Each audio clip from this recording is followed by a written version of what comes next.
সদৌ ছাত্ৰ সন্থা আৰু 30 জনগোষ্ঠীয় সংগঠনৰ আহ্বানত আজি সদৌ শিৱসাগৰ জিলা ছাত্ৰ সন্থা আমি এক সত্যাগ্ৰহ কাৰ্যসূচী ৰূপায়ণ কৰিবৰ কাৰণে অগ্ৰসৰ হৈছিলোঁ। আমি কাৰ্যালয়ৰ পৰা গৈ কেন্দ্ৰীয় বজাৰলৈ জেপিয়াগলা পথৰ মুক্তিনাথ চাৰিআলিত আহি উপস্থিত হোৱাৰ লগে লগে আৰক্ষী প্ৰশাসনে আইন শৃংখলাজনিত কাৰণৰ দোহাই দিয়া মাথা সেই স্থানৰ পৰা আগবাঢ়ি যোৱাত বাধা প্ৰদান কৰে।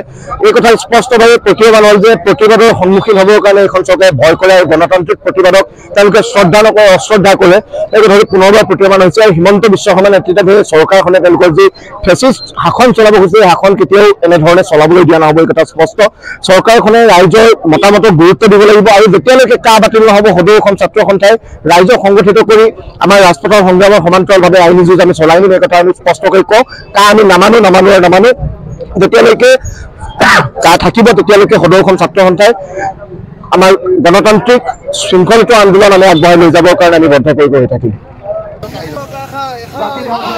সংশোধনী আইন বাতিল কৰক, জাতি ধ্বংসী নাগৰিকত্ব সংশোধনী আইন বাতিল কৰক, ধৰ্মৰ বাতিল কৰক, জাতি ধ্বংসী নাগৰিকত্ব সংশোধনী আইন বাতিল কৰক, বুজাই আমাক লাভ নাই, কা আমি নুবুজো, কা অসমীয়া নালাগে, বুজাই আমাক লাভ নাই, কা আমি নুবুজো, এই জুই চলিছে চলিবই, সংগ্ৰাম চলিছে চলিবই, ছাত্ৰ সন্থা জাগিছে জাগিবই, আছো long live BJP go back, কেন্দ্ৰীয় চৰকাৰ হাই কেন্দ্ৰীয় চৰকাৰ হুঁচিয়াৰ, জাতি ধ্বংসী নাগৰিকত্ব সংশোধনী আইন বাতিল কৰক, ধৰ্মৰ ভিত্তিত ৰাজনীতি বন্ধ কৰক, ধৰ্মৰ ভিত্তিত ৰাজনীতি নচলিব, অবৈধ হিন্দু বিদেশী নাগৰিকত্ব দিয়া সিদ্ধান্ত বাতিল কৰক,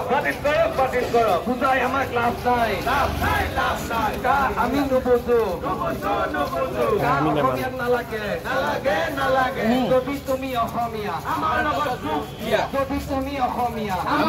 যোগ দিয়া, বুজাই আমাক লাভ নাই।